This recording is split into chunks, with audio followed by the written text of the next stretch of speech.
نہیں، وہ اسے دور کرتی چلائی، سب جھوٹ ہے، میں خود اس سے بات کروں گی۔ مضبوط لہجے میں بولی، تمہارا دماغ ہے کیا تم اس سے بات کرو گی، اس سے منتیں کرو گی، پاگل تو نہیں ہو چکی؟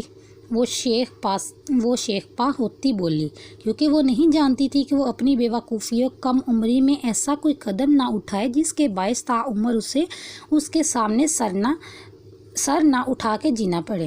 منتیں، یہ لفظ انگارہ بن کے اس کے دل پہ چبھا، لیکن وہ لب بیچتے سب ہضم کر گئی کہ اس وقت اسے بس ایک ہی بات سے غرض تھا، خدا کے لیے زری مت جاؤ، اپنی عزت کا خیال کر لو۔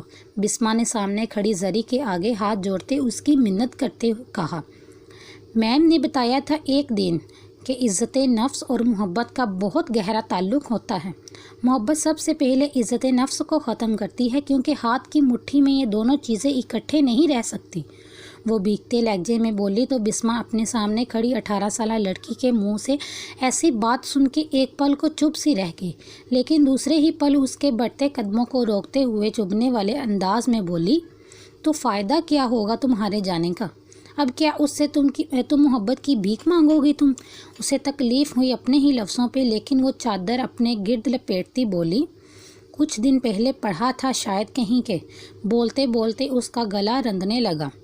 خلیل جبران کا کہنا ہے کہ محبت بھیک میں نہیں مانگنی چاہیے، کہ خیرات میں ملی محبت بھی خیرات میں ملی روٹی سے زیادہ بدتر ہوتی ہے۔ وہ رکی کہ اس کا سانس بھاری ہونے لگا، جبکہ بسما سن سی کھڑی اسے دیکھتی رہی۔ جبکہ بانو قدسیہ لکھتی ہیں کہ محبت کی بھیک مانگ لینی چاہیے، کہ جسے محبت مل جائے اسے سب کچھ مل جاتا ہے۔ وہ بات کے آخر میں پھوٹ پھوٹ کے روتی تڑپ اٹھی، اور میں آج اس کے پاس محبت کی بھیک مانگنے جا رہی ہوں کہ میں اس کے بغیر کچھ بھی نہیں۔ میری سانسیں میرے ہاتھوں سے چھوٹنے لگی ہیں۔ وہ تڑپتی ہوئی روتی زمین پہ دوزانوں گر گئی، جبکہ اس کے پاس کھڑی بسما کی زبان گویا اس کی حالت دیکھتے لکنت زدہ ہو گئی۔ وہ سمجھ چکی تھی کہ وہ اس شخص کی ذہنی عادی ہو چکی تھی، اور عادت محبت سے بھی زیادہ بری اور خطرناک ہوتی ہے۔ زری، رکو! وہ اسے بے ساختہ پکار اٹھی تو اس کے قدم رکے۔ تم ٹرائی کرو اور اس سے موبائل پہ رابطہ کر لو، لیکن پلیز اسے فیس ٹو فیس مت ملو، پلیز۔ وہ بے ساختہ التجائیہ بولی کہ وہ نہیں چاہتی تھی کہ وہ اپنی آنکھوں سے اس کے چہرے کے بدلتے رنگ دیکھے، بلکہ جب وہ اس کی زبان کے بدلتے جوہر دیکھے گی تو وہ شاید سمجھ جائے۔ اس کی بات پہ اس نے مڑ کے اسے دیکھا، اور پھر نہ جانے کیا سوچ کے وہ مڑی اور اس کی طرف بڑھی۔ بھابھی! وہ ابھی اٹھی ہی تھی کہ دستک دیتے اس کی اجازت لے کے مریم اپنے ہم عمر پیاری سی لڑکی کو لے کے کمرے میں داخل ہوئی، تو وہ جلدی سے ان کی طرف متوجہ ہوئی۔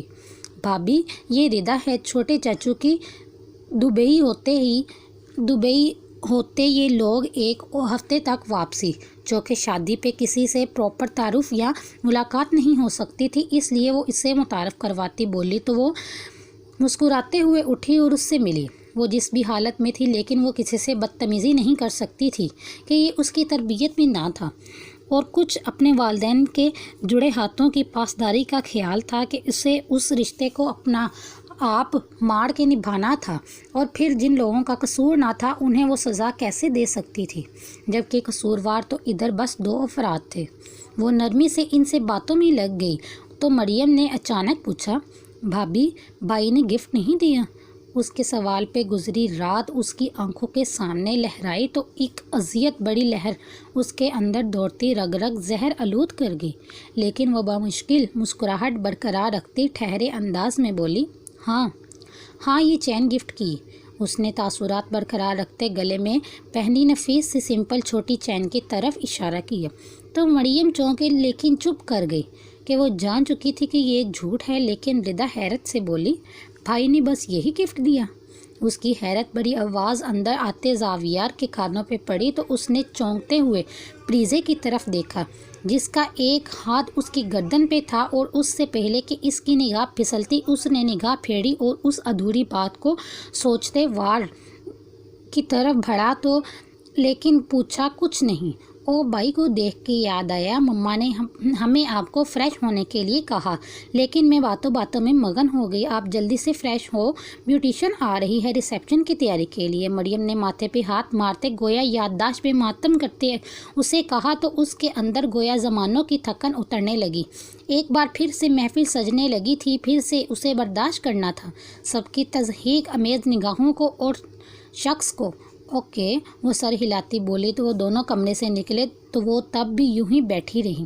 نہ جانے کس چیز کی آواز پہ وہ سر جھٹکتی چونکی تو وہ دیکھا وہ سامنے ابھی واش روم سے فریش ہو کے آف وائٹ ڈریس میں ملبوس نکلا تھا اور اب شاید بال بنا رہا، جس کی وجہ سے شاید کھٹک پیدا ہوئی تھی۔